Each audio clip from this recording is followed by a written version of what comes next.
Listen, guys, I just want to bring to the forefront we have a very special guest. And before I introduce him, I've got to go around the block a couple times so that we understand where we're coming from. So, me and our special guest, we have never met in person. So, I need to let everybody know that.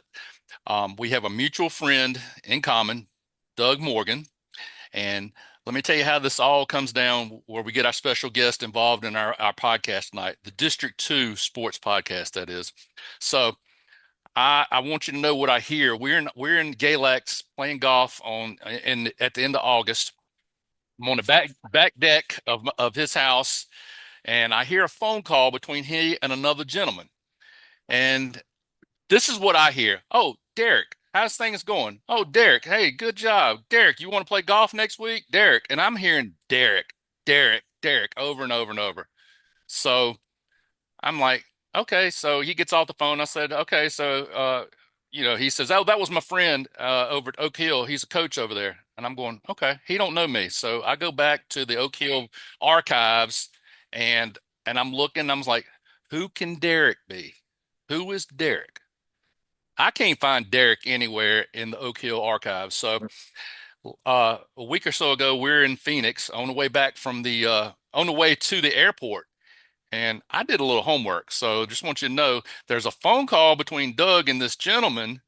And I hear him say something about, oh, we got to go out of town next weekend, play ball, blah, blah, blah. And I said, hey, is that your coach friend from Oak Hill again? Would that be Yerrick? And he said, yes, it is. I said, well, look, we need to get Yerrick on here. So without further ado, welcome to this District 2 Sportscast, Yerrick Stoneman, the head coach of Oak Hill. And I'm going to say this, and you correct me, but I believe it's the national gold team. Is that correct?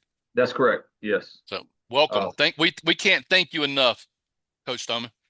yes, sir. Thank you all for having me, and I definitely look forward to the next several minutes and tell my story, but also learn a little bit more about District Two podcasts and the things that y'all do as well.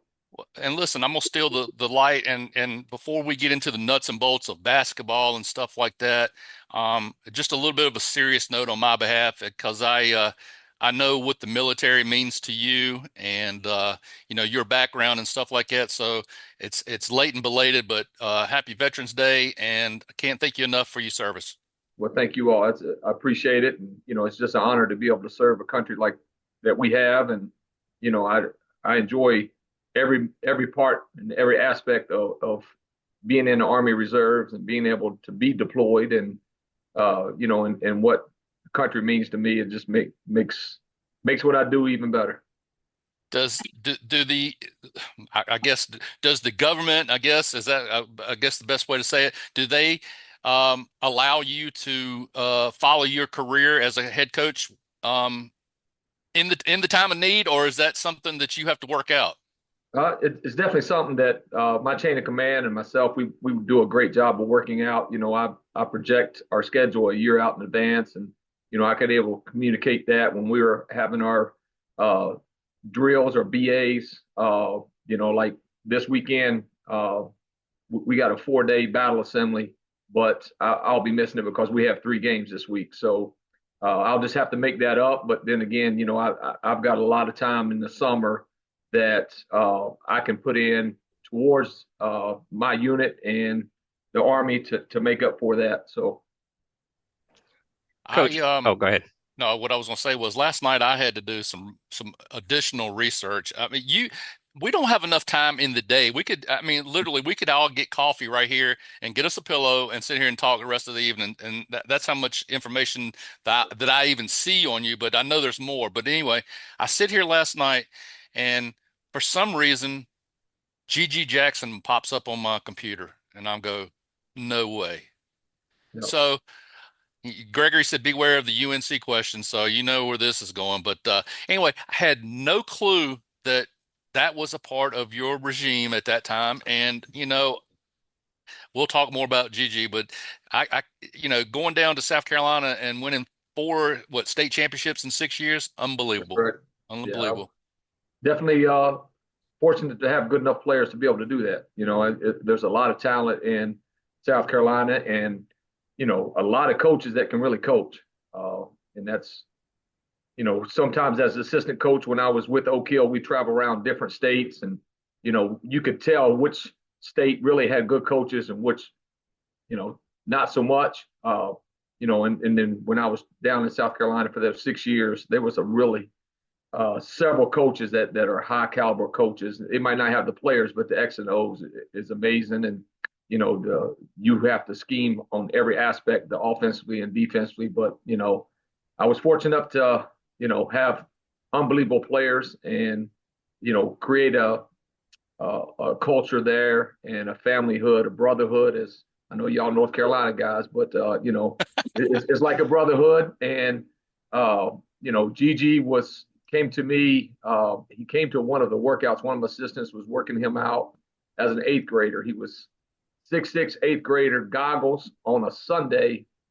Um, I get a phone call from one of my assistants say, "Hey, it's Sunday night. Hey, I got a kid down here.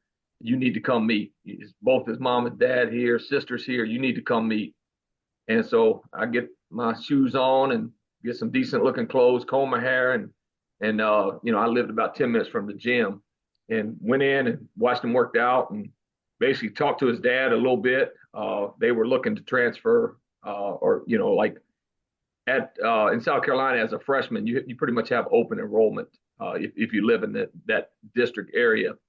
And so after working, watching them work out, talking to them, I invited them to a game, and the first play of the game, I drew up a lob dunk, and just so they sit right behind me, and luckily we were able to make it happen. I looked back at him, I said, "Can you do that?" He said, "No, but we'll be able to." And I'm like, "I got him now." And you know, something unique about Gigi is that Gigi is very involved in the church. Dad was the pastor. Gigi's plays in the band. He can play about any instrument. He can sing a little bit, but just unique kid. Always had a smile on his face, and it was just enjoyable to coach him and see him grow. And then I guess now y'all can give me the North Carolina question about him. I'm ready for that one. Well, I mean, the only thing I had was that, you know, I'm assuming that he was a man amongst boys and that reclassification came about because he was ready to get to the NBA and or he was as ready as you could be without having to go through the rigors of college basketball. Um, but the thing about him is, and I guess I'll have to go down in history with him, is that I think he's the only kid that had committed to Carolina that never attended Carolina. Is that correct? Or something to that effect is really. I'd hate to be involved in that part, but to be the first of that one. But I'm not sure with that, but I can explain how it went about. Gigi was very pressured to make a decision somewhat early in his junior year to be prepared to have a better senior year. And when he committed to North Carolina, he was at peace. He was at ease with it. But throughout his junior year, we knew that it was a possibility that he would reclass up. And so we put him in extra classes to make sure that if it chooses to, he could graduate early and go to college. At the time, North Carolina had everybody back pretty much from a national runner-up team. They were really wanting him to hold on. And throughout the summer before, he was able to stay away from home for quite a bit. With playing on USA team, then going right into the EYBL, the Peach Jam, to NBA Top 100. So really, he was gone directly a straight month. And he actually at the NBA, I think he was one of the top performers there, and that pretty much put in his mind that he could do this. And at the time, North Carolina, when he was gearing to make a decision, they just took Nance, Larry Nance's son. I forget his first name. So they just got him, and it was more, there's not another spot for him. I think Gigi was even willing to go in as a walk-on and just pay through NIL, but it just didn't make sense at the time. South Carolina got a new coach. They came in and pretty much, hey, it's your program. You could be the eye of the whole city, and change the direction of South Carolina basketball. And I think too, the family was 30 minutes away. They could, check up on them. And, I think the money was there as well. And, they made that decision to transfer early, but he still would have went to North Carolina if they had another scholarship available, or if the coaching staff felt like, just say if it wasn't for the success for the year before, they would have taken him, or having all the young men back from the previous year. Coach, I want to step in and go back to your service. So again, thank you for your service and happy Veterans Day. But I was reading an article somewhere online, and I wanted to see if this was true and if we can confirm it. Were you actually on duty when Coach Smith gave you the call and told you that he wanted you to take over the program? And then also with that, does your coaching philosophy kind of mimic your service background, where it's like discipline, working with a squad, and achieving the same goals? Yeah. Yes, that is true. I was actually at Fort Knox doing training. He called me probably, it was about 6 o'clock, 1800. He called me that evening. And first he texted me, said, I need you to call me. And so I'm like, when something like that happens, you need more information. So I called B Rock, assistant coach. And now he's been there for 23 years. He was Coach Smith's assistant. And I'm like, what's going on? Was Coach okay? He asked me to call. He's like, I don't know. Just give him a call. So, I gave him a call, and he just said, look, this is going to be my last year. I want you to take over. And from that point, uh, you know, I said, well, does B Rock want it? Because, we're all family. The Oak Hill is truly a family. And, I would, Coach Mar, B Rock, we call him. He was assistant when I was assistant. So we worked several years together. We, kept good communications throughout the times that I was gone.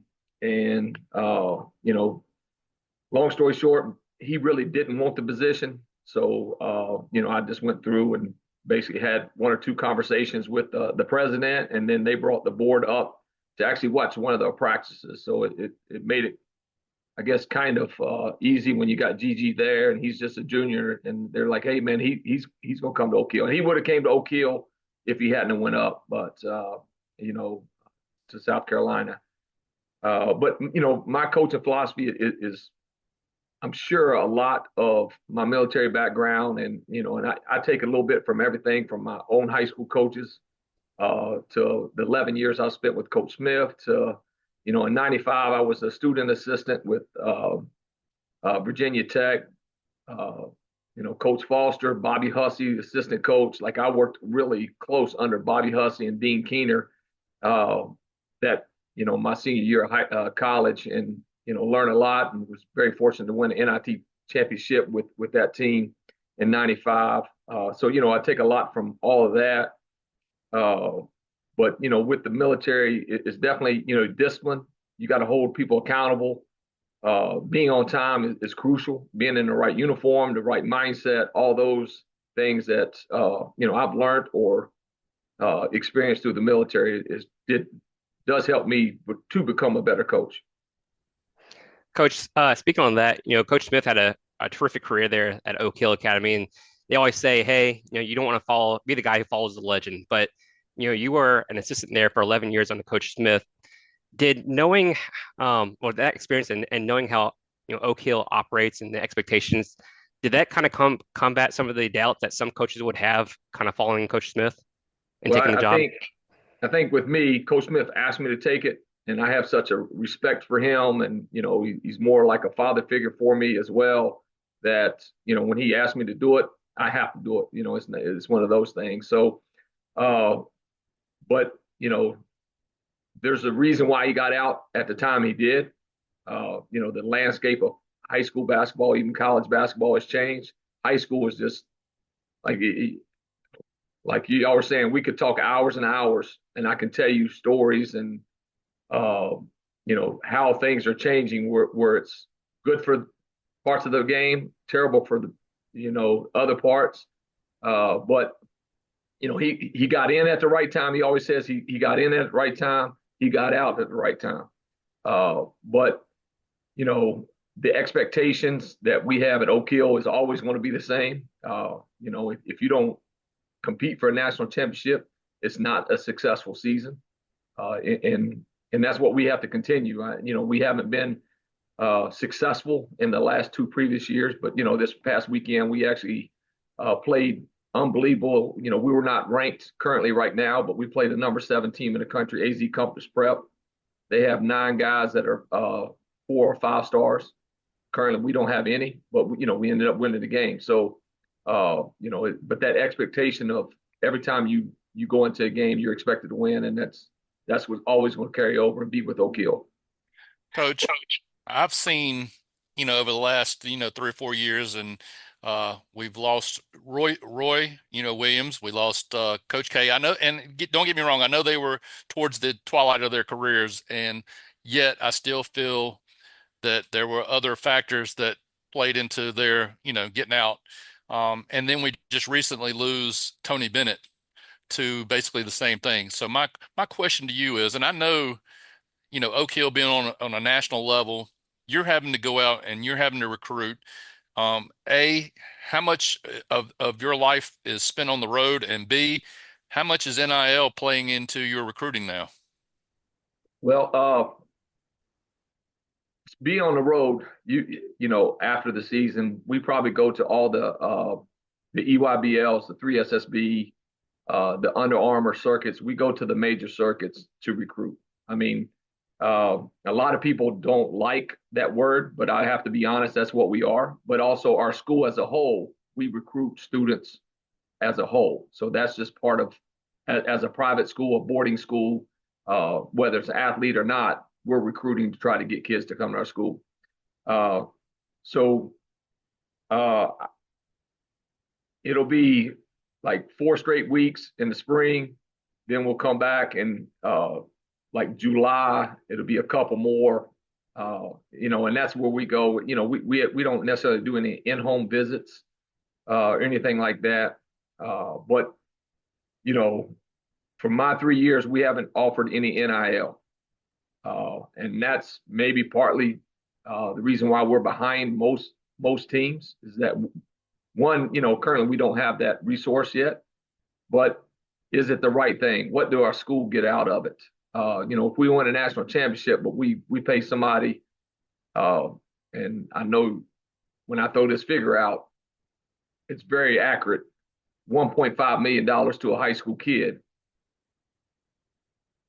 What does Oak Hill get out of it? And so that's the what we're really dealing with. But on average, high school kid, if you're top 25, you're getting about 50 to 75,000 for high school. Maybe even 100. But right now, most of our kids are in the 100 and up, and we're taking care of them. We're taking care of all their needs, their academics, their books, their travel, their meals. Those are things that we're providing for them. And I like that better because, they're still having to come in and earn everything. I would assume that it would be very hard to coach a kid that is making more money than me as a head coach. And but the great thing about us is that, and what we can do is, Oak Hill still has a name, has a brand itself, and our school is allowing the kids to use the Oak Hill name and brand to, on their own, receive NIL.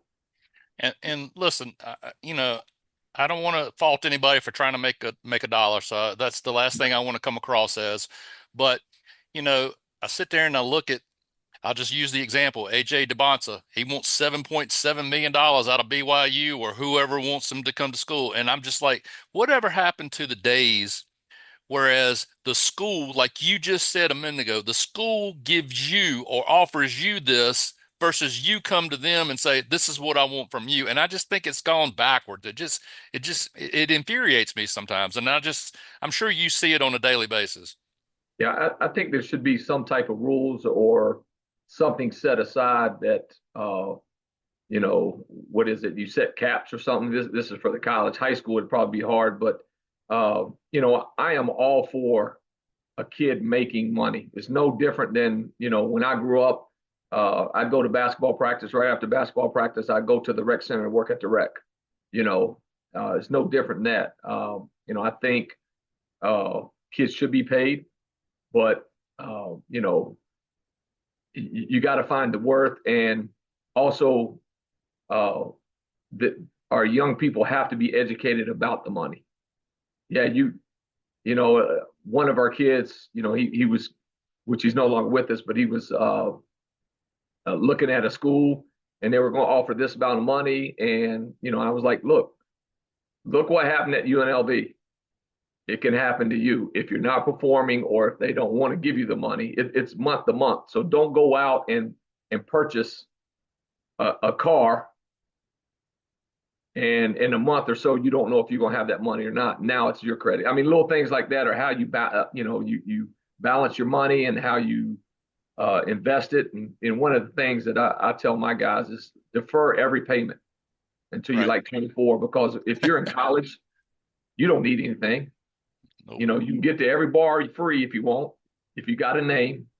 Uh, all the food is paid for, your housing, everything. So defer it until when you're gonna need it the most.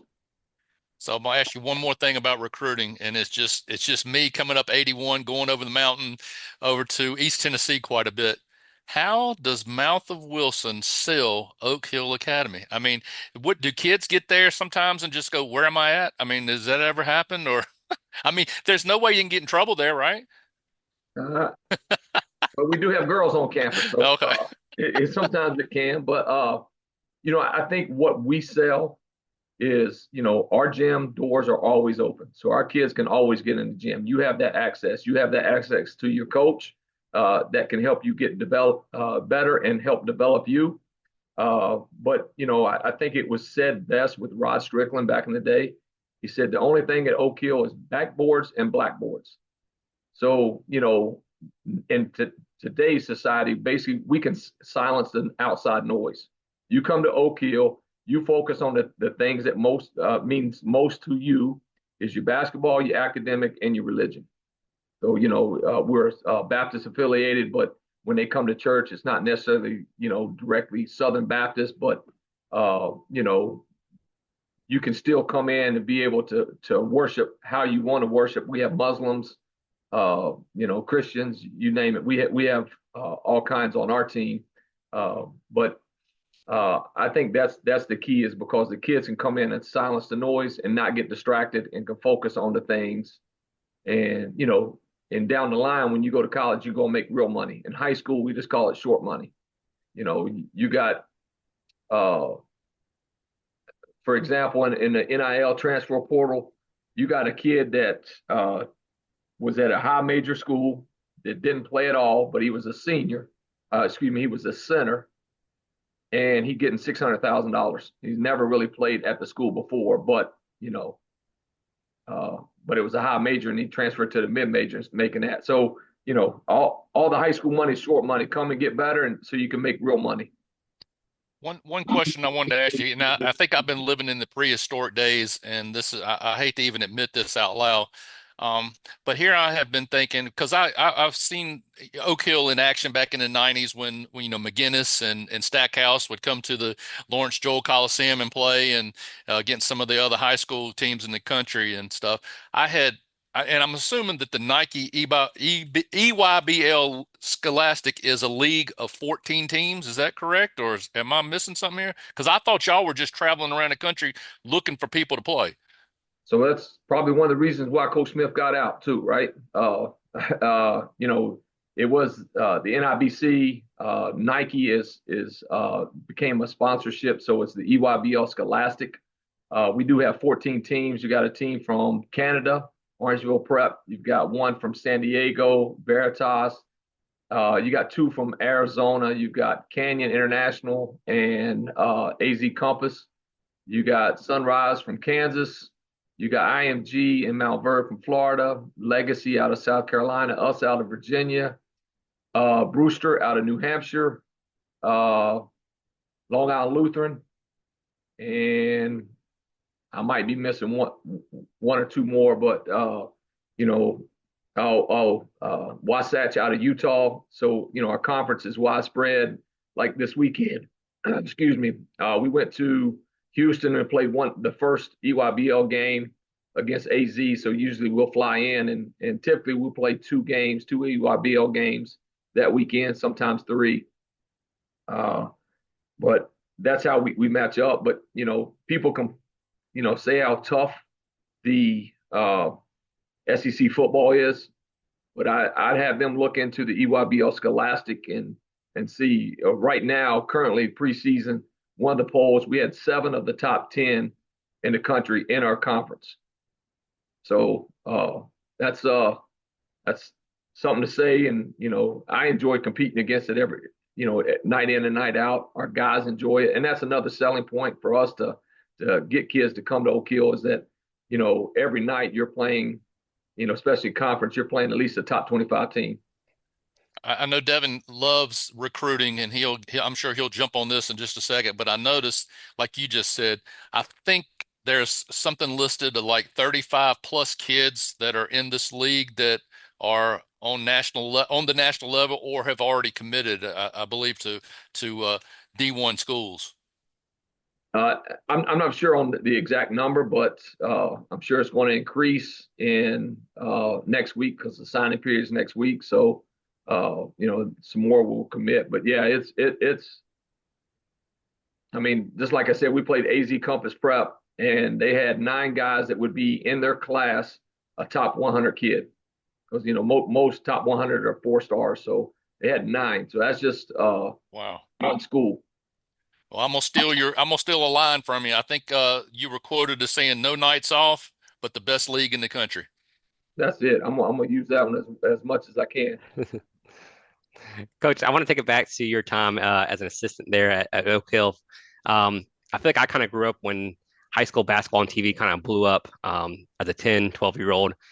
2 dates that kind of stick out to me are February 10th, 2002 and December 12th of 2002. So I'm testing your memory a little bit, but seeing LeBron and Carmelo play in February and then seeing LeBron play his senior year, what was that experience like for you on the sidelines and seeing those two play each other as NBA Hall of Famers?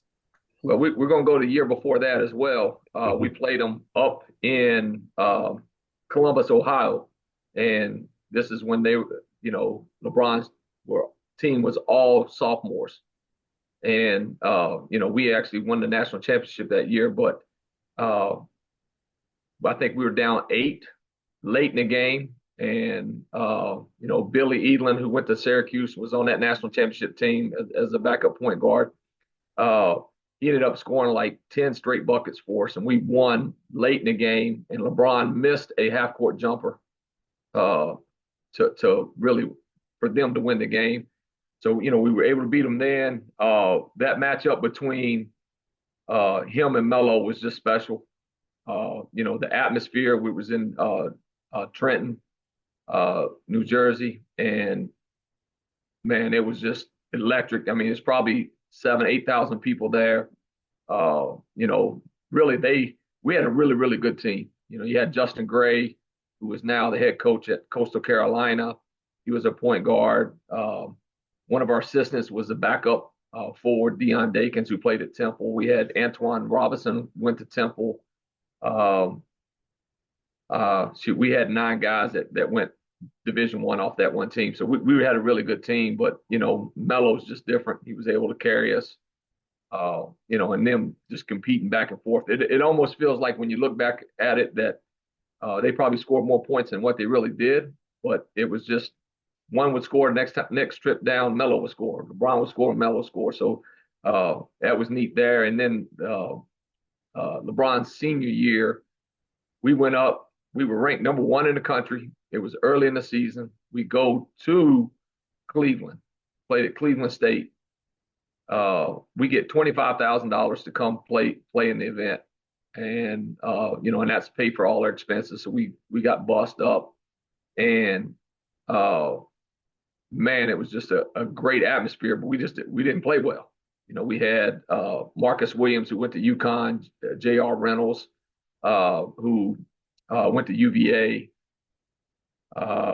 Dion, Ivan Harris, which was from Ohio. He was a McDonald's All-American. He played at Ohio State. So, I mean, we had a decent team, but LeBron's just different. we all know that now. Hopefully, it didn't take people 20 plus years in the league for us to realize he's one of the best to ever lace him up. Coach, still on your on that subject as an assistant coach there. So you've seen a lot of players come through there, a lot of talent who excelled in college, and NBA draft picks like Steve Blake, Ty Lawson. I didn't realize this that Ray John Rondo was there as well. Anthony, Josh Smith, Nolan Smith. Can you talk about seeing this talent in person, and what's the main difference between that talent that comes through Oak Hill and like your typical good high school public team around the states, I mean, even like your Parkview teams? Yeah, I think just the talent level is different. And then when you have such high talent level and then they competing against each other every day in practice, it just makes them better. I think the difference between like a Ridgeview and Oak Hill, like, every year we would play Oak Hill. I would come up and play them, or if they came to the bash in Columbia, we would always match up with them. To me, I always felt like I don't care about my wins and losses. It's about your playoff run, uh, and it just helped us to always play against great competition. But we would only have maybe one, player like a G.G. Jackson or a Malcolm Wilson or Waylon Napper on each of those teams that could play at Oak Hill.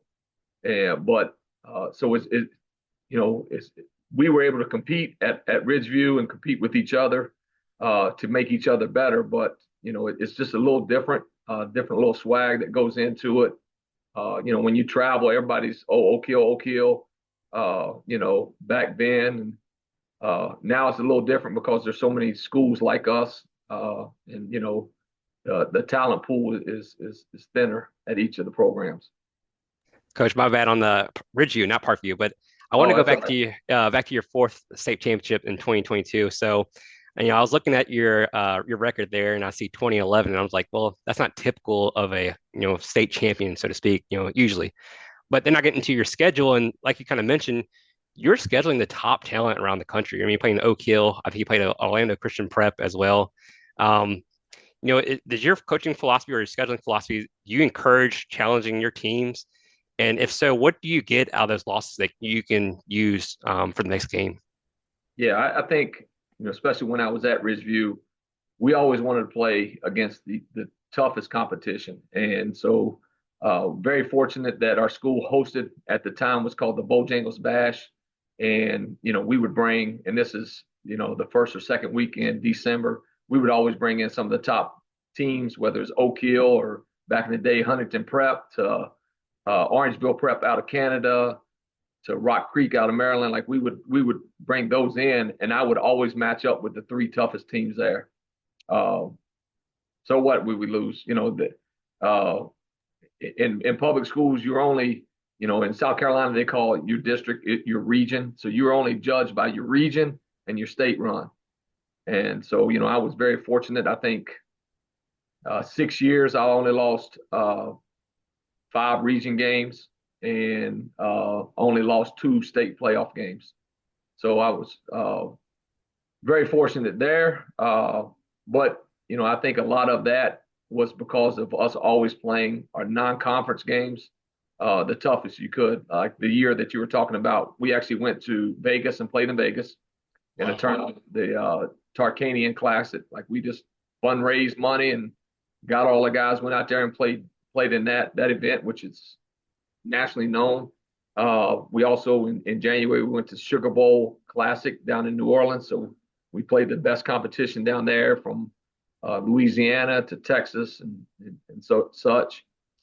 We also played in the Chick-fil-A Classic, in which I don't know if it's still going on after the retirement of their AD, but and we played in the national event, not the local one. So we always wanted to match up with the Oak Hills, uh, I mean, you name it, the teams that are ranked in the top 25. We wanted to match up with them, uh, and it because I always felt like, let's use G.G. Jackson as an example.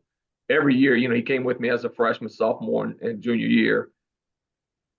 I had to find ways to challenge him or challenge my team. And if I couldn't do that, I had to have Gigi go to another school. So like, if I didn't feel like I could challenge him where it would make him better, I would have sent him to Oak Hill for his sophomore year. So, I looked at it as individual, but also as a team too, is, your best player, are you challenging them uh, to get to the highest level the quickest? And, with us playing these games and him competing against the top players, it's only right. Listen, I know Gregory's got a question about some of these schools and stuff, but anyway, um, just one of the things I wanted to bring up was um, how you go to Oak Hill, and then I think in that next year you take your Oak Hill team back to play in the Bash. How well respected? How well were you received? Well, I mean, I think you had some of your former players there that were there welcoming you to come back. Yeah, I think it's just amazing. Like I went down, I had one of our guys get inducted to the Hall of Fame. Waylon Napper, he played football and also played basketball, and he was I think the Big South tournament player of the year this past year, and they went to the NCAA tournament. But going back is just like I always try to build a family wherever I go. A great community.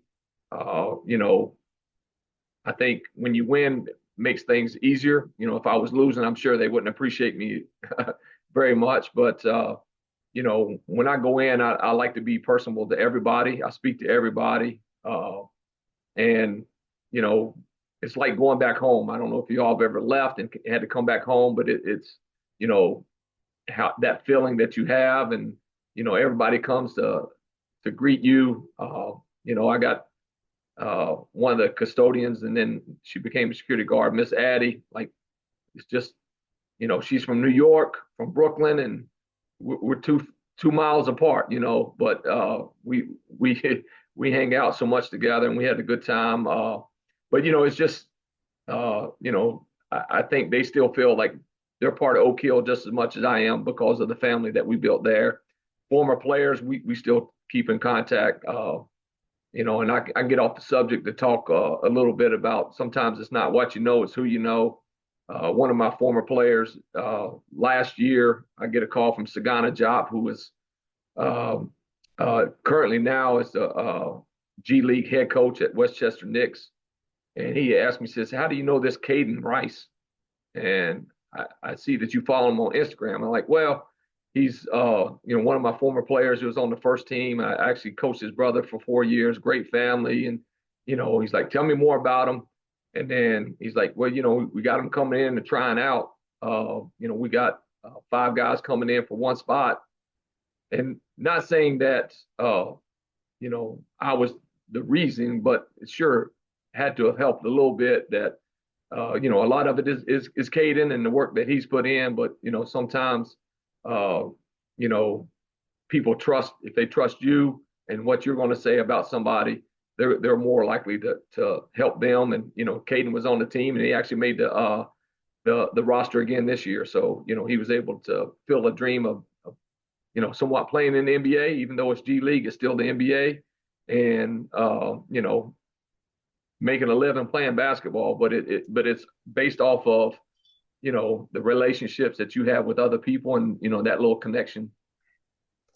Coach, as you're the head coach at Oak Hill, kind of explain to our fans about the teams there. So you have the gold team is the national team. I believe the white team is like an advanced JV kind of type of team, and then your red team is more like a local high school team, like you'd find around the state. But I think one of the things you mentioned when you got hired is that you wanted to be more present for each level, and you kind of wanted each level to kind of feed into the next one, if possible, if there's talent there. So, how has that progression been there, and where do you see it going from here? Yes. So I guess the last 2 teams, we haven't had anybody actually move up. We could have, but a couple of those guys that would have moved up would have been 5th-year guys. So at our national level, we follow the regular high school league rules where you have 4 straight years or 8 straight semesters once you enter the ninth grade to compete on our national team. But actually, we added another team, what we call an international team. It's only made up of international kids. We're doing some different things to increase the enrollment at Oak Hill. We're offering a golf team next year. I'm not very knowledgeable about soccer, but PSG maybe is going to start partnering with us and fielding a coach so that we can, build a soccer program through there. We're starting a golf program, so if y'all can golf, we're looking for good golf coaches. Uh, but with the international team, it's a international on our red team. I would consider it to be a pretty good varsity team, but it's regional. So it's we play teams from North Carolina to West Virginia to Kentucky to Tennessee. Pretty much that circle of a radius of of an area to find games. They play in a lot of the prep tournaments, whether it's uh, what is it? The Lewis's, they have Phenom Hoops. They play in those events. Hot Shots, they play in those events. And then at the end of the year, they'll have a national tournament that they'll play in. So both of those are regional, pretty good teams. In the past, the red team has had members play Division One. They have one right now. It's I think it's Western Kentucky. He went there last year. So it's very good basketball.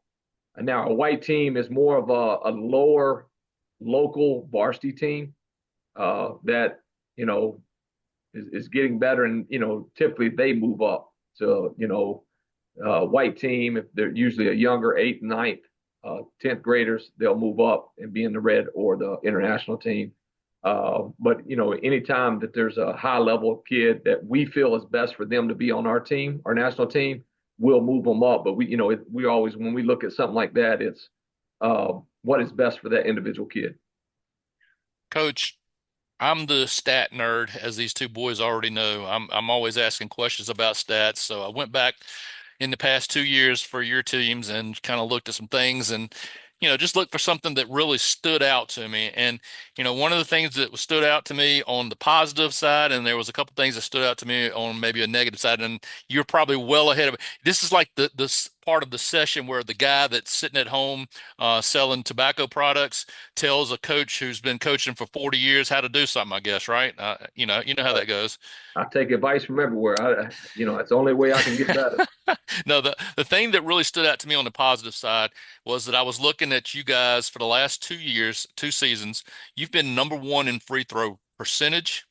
And the thing that really stood out to me for 23-24, you guys made more free throws than the other teams shot free throws. So is that something that you're stressing to your guards to get to the hole, or just or get the best angle, the best bucket possible, and get fouled? Well, I think with that it's uh, you know if you look at last year's team, we had two guards and really three with Micah Robinson, who's at TCU, that can really get to the cup, make great moves, but they can shoot free throws.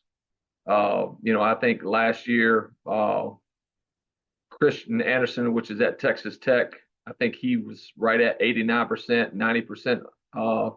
Then you had Caden Magwood, which is right at the same thing. They were both probably exactly the same, 88, 89%. And then Micah Robinson was right at 85%. So when, your three guys who shoot the most free throws are at 85 or better, it's going to definitely help there. But a lot of our sets lead to trying to get to the basket, to make free throws. I don't know if it's necessarily what we do as coaching. It's usually, what the players are able to do and can they make free throws. I mean, if you look at against AZ Compass Prep, we was 14-16, and the next night we were 48% from the line. The next night, and it's just young kids, right? I think the toughest thing about being, especially a high school coach, is your success is always based off of a 15, 16, 17, and even 18-year-old, uh, their performance and, how they perform. And that's the toughest. And I think a lot of coaches don't understand that, or even administrations, you know, Coach K, Dean Smith sometimes couldn't win with some teams that are out there. So, and they're the greatest coaches to ever coach it. But, you know, uh, I just think that, once you realize that, kids are going to be kids, they're going to make mistakes. How do you coach them after that mistake is the most important. All right, I'll hit my pessimistic side here real quick and just see if this is something that registers. I'm sure it already has, but I noticed that on the rebounding side, offensive and defensive rebounding, that Oak Hill was 12th in the league over on both sides. So I'm just curious, is rebounding something that's being or going to get stressed upon, or is that something that you that the kids already know that there's something that needs to be instilled upon them? Yeah, well, you definitely always put in one or two, rebounding drills throughout the practice, or especially early on. Uh, you know, this weekend we got out rebounded both games. So, but we're a little bit undersized in a lot of positions. But I think what our guards are doing a lot better. They're rebounding outside their position, so that helps. We've got 6'2" guards, 6'3" guards that are rebounding. That what I would feel at a level that a 6'5" guard would be able to rebound. And then our two big guys. One's a sophomore. His name is Howard Williams. He's going to probably be one of the top 25 players in the next class. Next ranking it comes out for the 27 class. He's from Chicago, just amazing. But I think this weekend he had 13 rebounds in the second game, and against AZ, I think he had 8. And then DeAndre Lindsey's a senior this year, very, very much underappreciated in the recruiting world. There's not 50 kids in the country that I would not have over him. I mean, he was, I think he led us against AZ, 18 points and 8 rebounds and, a block. And, the next night he was a 10 and 10 guy. So, the efforts that they gave, it is going to help us to at least be close to people. But, we're in the last few years, our size hasn't been what it probably needed to be able to compete. And then also you get big guys that want to be guards and float around outside and shoot threes. They're not going to get in battle and get rebounds. So, definitely something that we have to improve on as coaches. You don't want to be last in any stat. So. Coach, last two from me right here. So, sorry, Devin, you'll go next. But Coach, you've been pretty privileged to, probably have a lot of top, coaches in the in the NCAA to be there at your practices and your games. Is there a certain coach or maybe a certain advice that you've taken into your career? Uh, no, not really. But I think I can change the question up a little bit. Like, who are some of the coaches that I enjoyed being around? Is the one that I think of every single time somebody asks me a question like that is Tubby Smith. When he was at Kentucky, he was at the biggest program, especially at that time of anybody.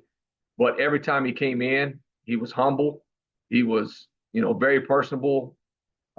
Just somebody that, I looked up to, and but he was just always just so nice. Bill Guthers is another one. I mean, like, just as a person. So I try to, the things that I learned from other coaches, how they act and how they treat people. And if you're treating people outside your circle or your team bad, you're probably treating your team bad. And so, with those two guys that stick out the most to me is when I think of people like that is, when you come in, you treat me just like you would somebody else. And, that's where I build my trust and what they're saying and what they're doing, instead of them just selling me a pitch. Like some coaches come in, it's all about trying to get a player. They're not, they're not worried about anything else but that. Coach, last one for me. So, just kind of overall, we've been at Oak Hill for a while. They've been a national powerhouse for decades, bringing top talent, won national titles, or I guess they call them mythical national titles. But um, you know, it seems like these quotation marks schools kind of just pop up out of nowhere, and they take in top talent. And um, how has Oak Hill been able to manage that and kind of continue with the test of time of competing with the national level? Yeah, I think it's, like I said, coach got out at the right time. It's much more difficult to be able to get players to come in. One, because of our location, but we can't control that. So you always control the factors that you can control, and that's, I'd say your effort and attitude. That's what I tell our guys. But uh, you know, I think because Oak Hill has done it so long, and this is the academic side of the house. I mean, this Oak Hill has been in existence for I think since 1876, uh, and academically, it's in-person learning. You got to pick out the kids who want that and who don't want it. But most parents want in-person learning. A lot of these pop-up schools are, they go to class from 9 to 12, and it's all online, and you know, it's not preparing them for the real world of being able to go to a college and making sure that you're doing your homework. While you're on the road, you're studying. Uh, and I think that's what I feel is that sets us apart from most others. Uh, but they're popping up. I mean, there's probably 30 to 40 schools right now that are trying to be just like Oak Hill at the uh, high school level. There's several that are at the post grad level or the fifth year level, but there's so many more that are trying to come in and do that. Uh, I mean, you've got schools that are popping up like Utah Prep. They've managed to put a unbelievable talent pool together, and this is only their fourth year, maybe third or fourth year. And it's a business at the high school level. It seems like because you bring the kids in, you bring other kids that are going full payers, and now you're building a tuition endowment set up where you're making the school successful. Hey, Coach, I was just out there in Hurricane, Utah. So, I think they used Utah Prep used to be like Diamond Prep or something like that back in the day. So it seems like, yeah, like you said, they just kind of just changed names and put up a new school and get bring in talent. So it's just, unbelievable what Oak Hill has been able to deal with. And then you mentioned post grad. So I know that in the past, I don't think you still do it or not, you used to have an annual like exhibition or scrimmage game against Hargrave post grad. Do you still do that, or is that something you might do in the future? No, we continue that. That's a tradition that's far as I can remember. I don't know if y'all have ever heard of the name Tom Kachowski. Uh, you know, Great basketball mind, probably the best to ever do it. Uh, but he would always come in down for that. But we played it this year at Floyd County, Virginia, Floyd County High School. Usually, and then the last few years we've done one with Massanutten Military Academy. So, one, it helps us prepare. Both schools have unbelievable coaches, so they're prepared when they come in. And uh, you know, knock on wood, the last 2 years we've won, but the previous year, the first year I got there, I got my tail handed to me pretty good. They beat us pretty bad, so uh, I became uh, more prepared every time I meet them this time. So they're not gonna catch me with that trap that they did before. So Fun fact, Coach, I was actually at one of those Hargrave Oak Hill games at GW High School in Danville, Virginia, and it was just yeah, to see Tom Crean in person, Troy Williams, Nate Britt, Terry Rozier, all these guys in person is yeah. just a crazy experience. But I want to ask a little bit about recruiting and the roster side of things here next. But we talked about what a storied program Oak Hill is. It's not no surprise to anybody listening to this, but the kids who are on your team know it as well.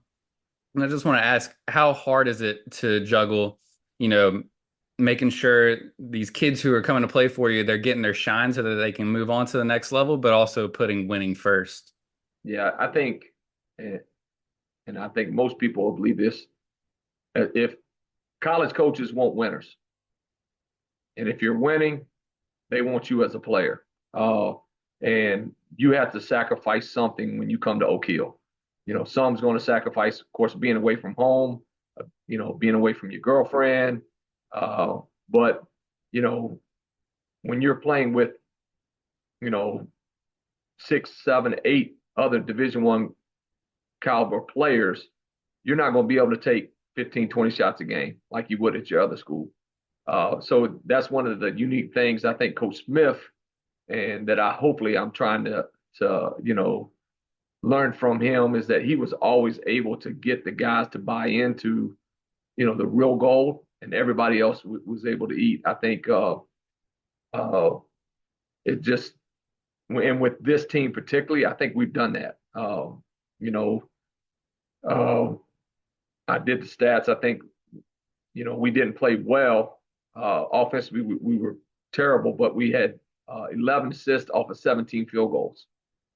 So I think that was huge for us in the win, that we're sharing the ball. We're looking for each other. We're not forcing shots.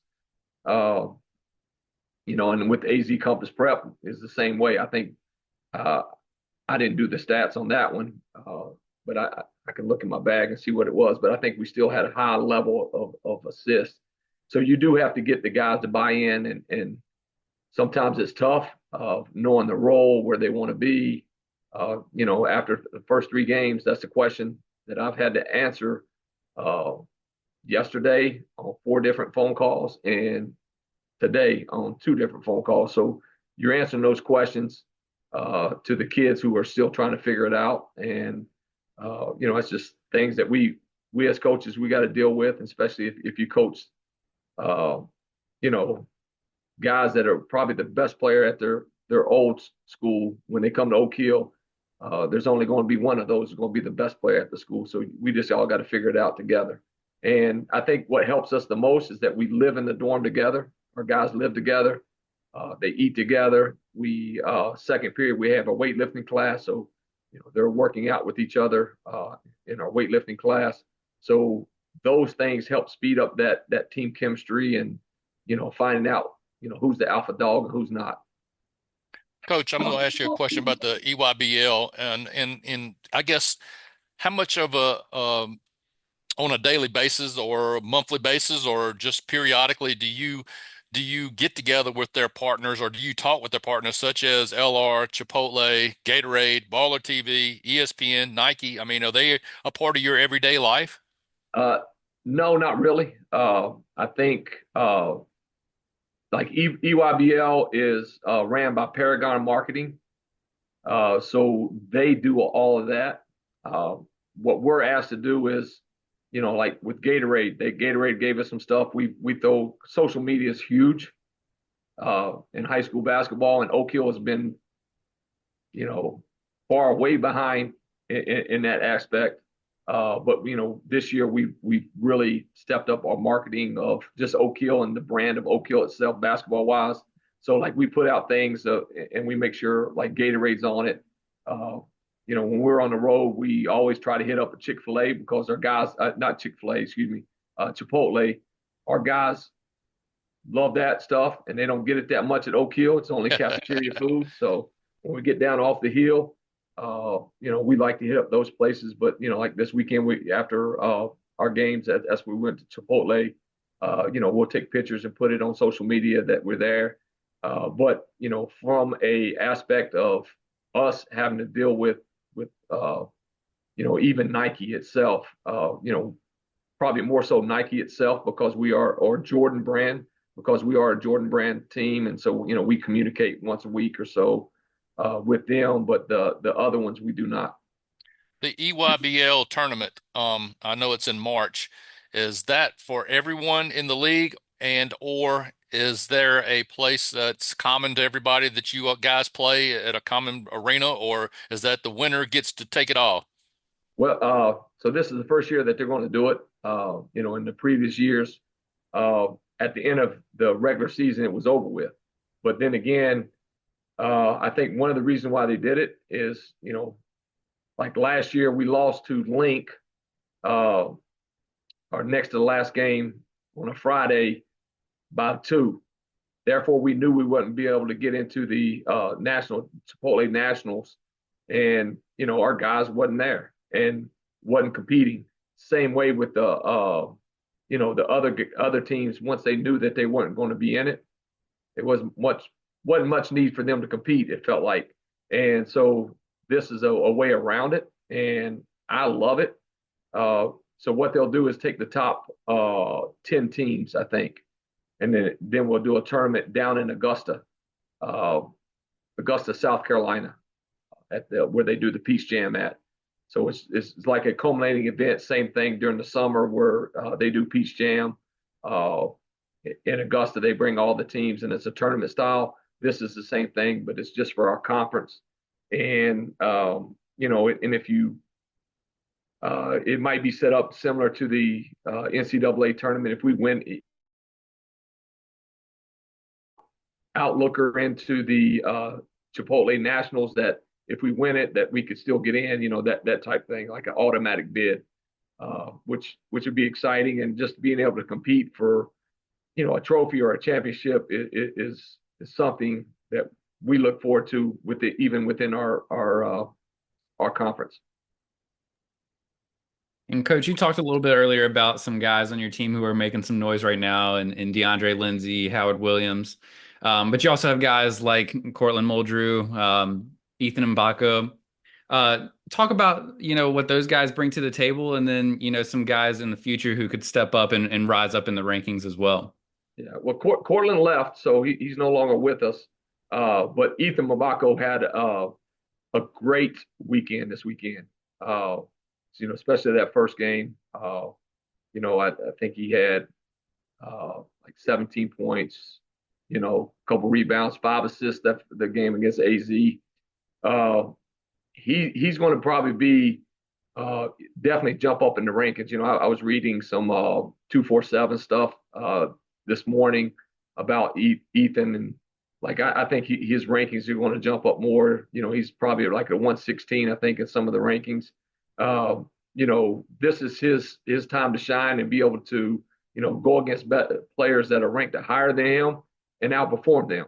So when you do that night in and night out, you're going to jump up in the rankings. But Ethan is very similar to his brother who is at Indiana. Um, he's just not as tall, but I think Ethan can play more of the point some or the wing a little bit. Another one is Donovan Williams. He's a junior out of Orlando, South Florida to Florida. Like he's getting recruited around that area and level. To me, he's a stat stuffer. When you look at it, the last game he had 7 points, 8 rebounds, and this is a guard. 3 assists, 4 steals. Like that's just night in, night out what you're going to get from him. And then we have a senior from LA, which is a great connection I was able to make. But DeMarco Johnson, like he just led us as a point guard. Maybe he didn't have didn't score a lot, but he led us. And it's one of those things as a true guard. Are you worried about yourself or are you worried about your team? And he was able to lead us and not worry about his, what he was doing. But story about him and recruiting him, how I got to know him is he was actually lived in Columbia. He lived in the same neighborhood that I lived in. When he moved out, I moved in. And his, what they call his uncle was on my staff at Ridgeview. And then when I was recruiting him, I didn't know any of this. And I was just talking and I found out he was from Columbia. I said, what part of Columbia were you at? And we were just talking. And then all of a sudden, like we knew everything. And his mother grew up in a town called Abingdon, Virginia, which is 45 minutes from Oak Hill. So like all his family is up there, but he's living in LA. So definitely an amazing gift for us. We definitely got lucky on him. When we got him, we got lucky when we got Donovan. Ethan's mother came up to me while we were in Kansas City at an event, says, do you know Ethan Mbako? And I'm like, I don't know Ethan. I know Mackenzie. I didn't say it like that, but no, not really. And she goes, well, you're going to know him because he's coming to your school. And so, boom, just like that, you got him. And then, Howard Williams is just a connection through one of my assistant coaches. And Howard is going to be special, special. Like, I can see him making real money uh, in 3 years, real money. And you talk about DeAndre Lindsay, he's from Knoxville. Uh, like I said, there's not 50 guys I wouldn't have over him. He just does it all. And I don't think coaches know how good he is unless you coach him. And that's what I tell everybody. I had South Florida call me today. He's like, hey, he's doing well. I said, I don't know why people don't want to listen to me on him, but he can go. He's like, I know he can go. We're going to send me your schedule. We're going to come watch a game. I'm like, in my mind, I'm like, why even come? I'm telling you, he's that good. And so it's just a matter of time. He's going to blow up. He played last year for us, started every game last year, and averaged in the EYBL, he averaged 29 and a half minutes a game.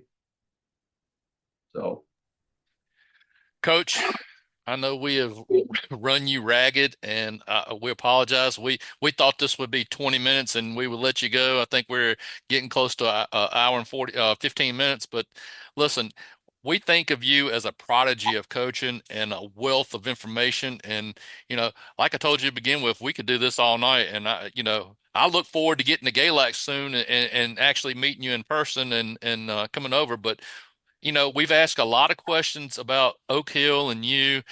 And I think I have one last selfish question that I think I need to ask. And okay. I've been looking through your schedule and, I've been looking through our schedule.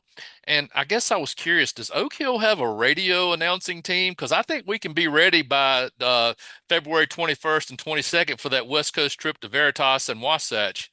Yeah, San Diego. I've never been to San Diego, so we can sign you up. Y'all, District 2, come on. Well, let's do it. Yeah. But no, I just we can't thank you enough for coming on, and um, it's been a pleasure, and I look forward to talking to you soon. And the other thing that I wanted to tell you is, I know you're on the road quite a bit, and if you ever, and Gregory is in Jacksonville, Florida, so I didn't know if you knew that or not. Devin's in Lynchburg, and I'm in Okay. Danville. But if you have somebody that get word of or have heard of, and you need some eyes on them while you're out of town, we'll be more than happy to do a little traveling and take a look at them for you. Oh, most definitely. My wife is actually down in Jacksonville. She flew back yesterday. She went to a wedding, so uh, yeah. I wish I could have went to that one. Jacksonville, Oh beautiful, man. beautiful city. Yes, So, sir. definitely. Devin, you got anything? Coach, I got one more for you if you Yes, don't mind. sir. I hate to take up No, any more of your time, but I just got to ask, when it comes to these college coaches, when John Shire is coming and Hubert Davis is coming knocking at the door, I mean, is it like the movie Blue Chips where you're deciding who gets to talk to your players or whatnot, or how does that process work when the coaches come to campus and they're looking to meet some of your players? yeah. What I typically do, and then I'll go, if you don't mind, I can go a little bit how the landscape has changed with the recruiting, especially of high school kids. But the way I do it, if a coach comes in, and they want to talk to somebody, after we do our workout, I'll open up my office and let them go talk because I want them to be open and free around our kids. And, I'll make sure that the parents know. But a lot of times they already know that they're coming in and wanting to talk to a kid. Uh, but, like when my first few years and when, like Dean Smith would come in and I'm like, oh my goodness, or Coach K, like it was just, the hair on the back of my neck would stand up. I'd be so excited. But over time, you know, it's not as effective to me anymore. Now if Michael Jordan comes in, yeah, even though I met him a couple times, I'm excited. I'm ready to talk. Or if LeBron, I've played with him, played against him as a coach. I still would get excited. But I think especially the higher level schools, they're only going out to recruit maybe the top 25 kids. They don't come out as much as anymore. A lot of it, they're waiting until the transfer portal comes available later. Uh, I think that's what's hurt high school basketball the most is the transfer portal. And then last year was the last year of the COVID year. So, everybody got an extra year.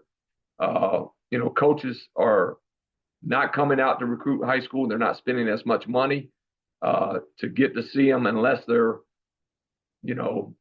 targeted. Uh, you know, it's changed, and it's one of the things that you try to express to the kids and to the parents, like, you know, if you get a good offer and you feel comfortable, you better take it, because if not, you're going to be competing in the spring versus 1,400 college age transfers, uh, and the other high schools. So right now you're competing against high school. So early on, if you've got something, you better sign your name to it, and if you feel comfortable with it.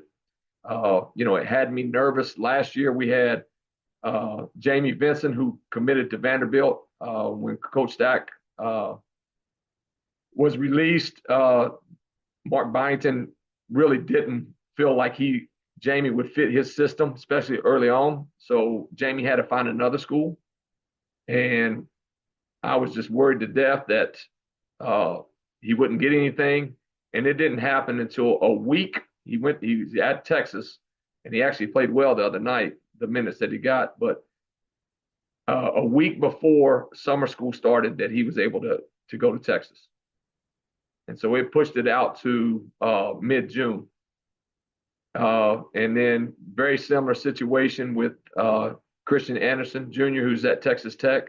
He was committed as a sophomore to Michigan, new coach. Their family didn't necessarily feel like it was the best spot for him to go to Michigan with a new coaching change. And so he was out and looking around and trying to find something. And, again, it was June before he signed his name to the paper and went to the school. So it's definitely changed quite a bit. Coach, I'll leave with this. We meet people, on the podcast, and I tell them how nice they are, and you're no different. And I just want to let you know that I think you're really, really humble, and I think you could go on forever and tell us some of the best stories ever in basketball. But you remind me of a story that I heard the other night, and you mentioned Coach Smith, and I grew up a Tar Heel fan, so I got to see Dean in his heyday and all that kind of stuff. But the other night, I just so happened to be watching the ACC network and saw a program about Anson Dorrance's Hidden Dynasty, which was about the Carolina Awesome. women's soccer team. And, they went to Dean and said, "Hey, this is a basketball school."